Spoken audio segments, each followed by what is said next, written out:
কার্বনযুক্ত কোনো গ্যাসীয় পদার্থের বাষ্পন ঘনত্ব 13 হলে তার আণবিক সংকেত নিচের কোনটি?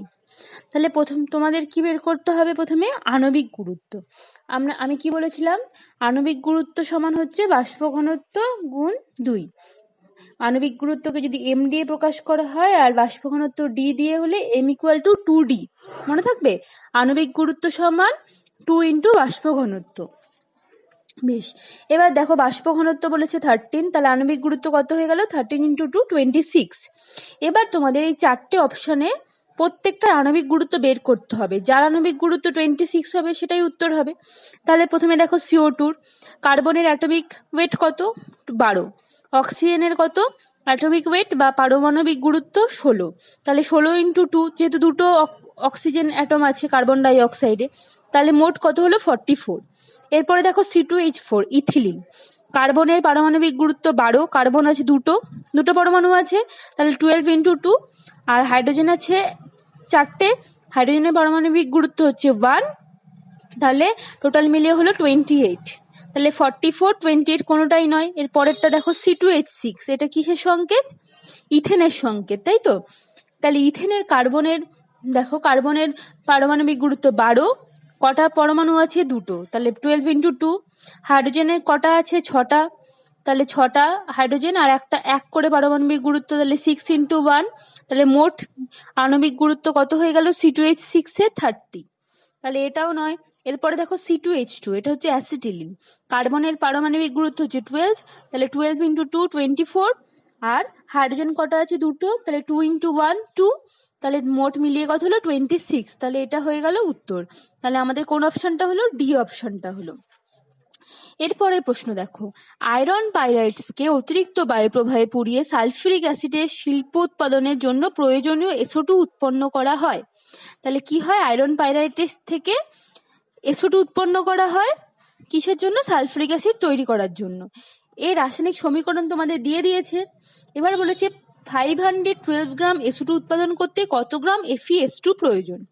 এখানে তোমাদের সব বলে দিয়েছে। দেখো, আয়রনের অ্যাটমিক ওয়েট 56, সালফারের 32, অক্সিজেনের 16।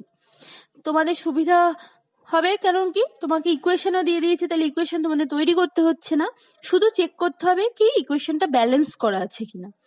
তাহলে দেখো তোমাদের কি ইকুয়েশন দিয়েছে? 4FeS2 + 11O2 = 2Fe2O3 + 8SO2। প্রথমে আমরা দেখি আয়রন ব্যালেন্স হয়েছে কিনা। ইকুয়েশনের বাদিকে দেখো FeS2, তার আগে FeS2 কত মোল? 4 মোল। তাহলে আয়রন কটা আছে? 4টে আয়রন আছে। বাদিকে আর কোথাও আয়রন নেই, তাহলে বাদিকে মোট 4টে আয়রন। ডান দিকে দেখো 2Fe2O3, তাহলে 2Fe2, তাহলে আয়রন Fe2O3 তে আয়রন আছে দুটো, আর কত মোল লেগেছে? 2 মোল। তাহলে মোট কত আয়রন? 4টে আয়রনের অ্যাটম আছে। তাহলে দেখো এদিকে 4টে, এদিকেও 4টে, মিলে গেল। বেশ, তারপরে দেখো সালফার। এদিকে সালফার কটা আছে? দেখো 4 × 2 8। ডান দিকে দেখো 8SO2, তাহলে 8টা সালফার, এটাও মিলে গেল। এবার দেখবো অক্সিজেন।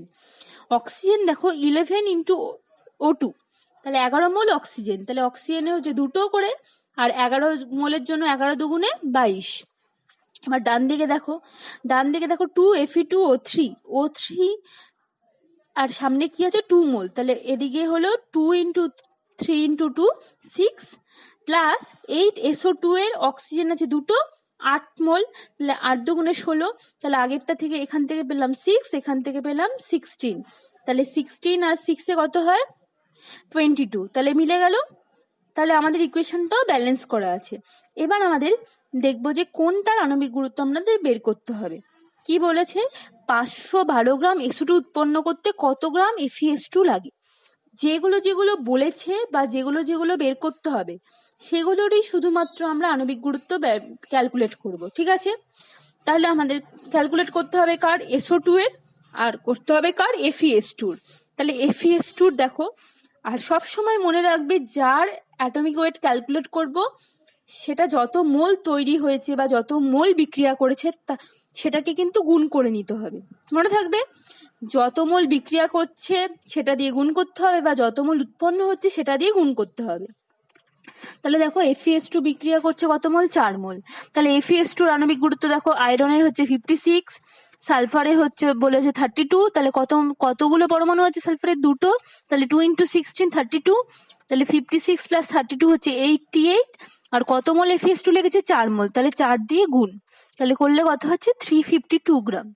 এবার পরেরটাই দেখো কি বলেছে, SO2 উৎপাদন করতে হবে, তাহলে SO2 এর আণবিক গুরুত্ব বের করব। তাহলে সালফারের হচ্ছে 32, অক্সিজেন হচ্ছে দুটো পরমাণু আছে, তাহলে পারমাণবিক গুরুত্ব 16 করে, তাহলে 2 × 16, তাহলে সব মিলিয়ে কত হলো? 64। এবার কত মোল তৈরি করছে দেখো? 8 মোল SO2, তাহলে 8 দিয়ে গুণ করে দেবো, তাহলে 8 দিয়ে গুণ করলে কত হচ্ছে? 512 গ্রাম। তাহলে দেখো আমাদের প্রশ্ন বলেছে 512 গ্রাম SO2 উৎপাদন করতে, আর আমাদের এখানে আণবিক গুরুত্ব সব মিলিয়ে SO2 কতটা বিক্রিয়া করছে? 512 গ্রাম। তাহলে আলাদা করে আর কোনো তোমাদের ক্যালকুলেশন করতেও হবে না। তাহলে দেখো 512 গ্রাম SO2 তৈরি করছে কত গ্রাম FeS2? 352 গ্রাম SO2। তাহলে দেখো তাহলে উত্তর কি হয়ে গেল? আমাদের 512 গ্রাম SO2 উৎপাদন করতে 352 গ্রাম FeS2 প্রয়োজন। এবার পরের প্রশ্ন দেখো, কোনো ধাতব কার্বনেটে 200 গ্রামকে উত্তপ্ত করলে 112 গ্রাম ধাতব অক্সাইড ও একটি গ্যাসীয় যৌগ উৎপন্ন হয়।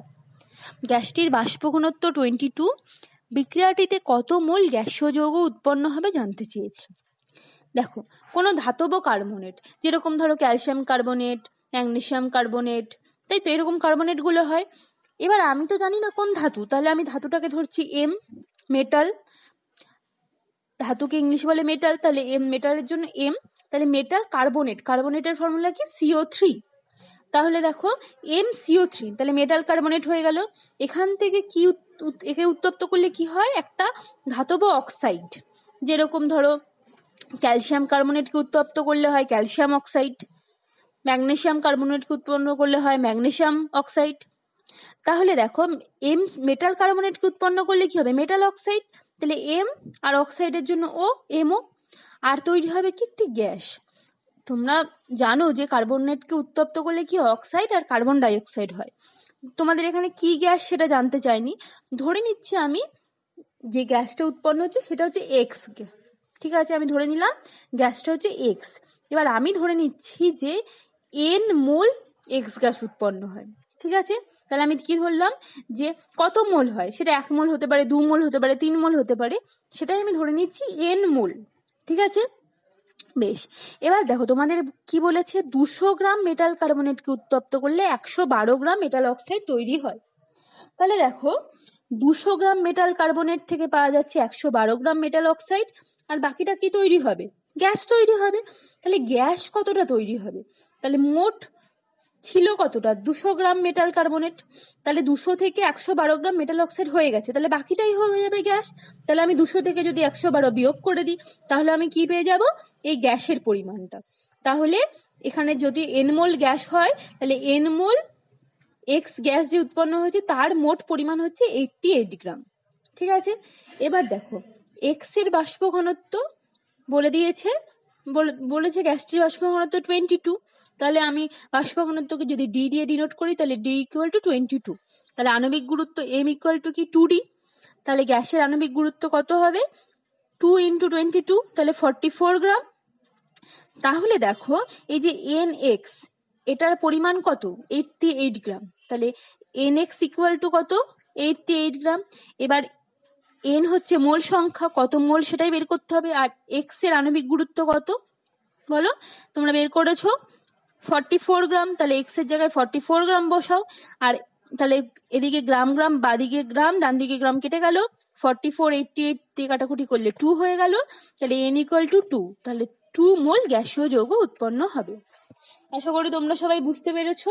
কারোর যদি বুঝতে অসুবিধা হয় সে আমাকে হোয়াটসঅ্যাপ করবে।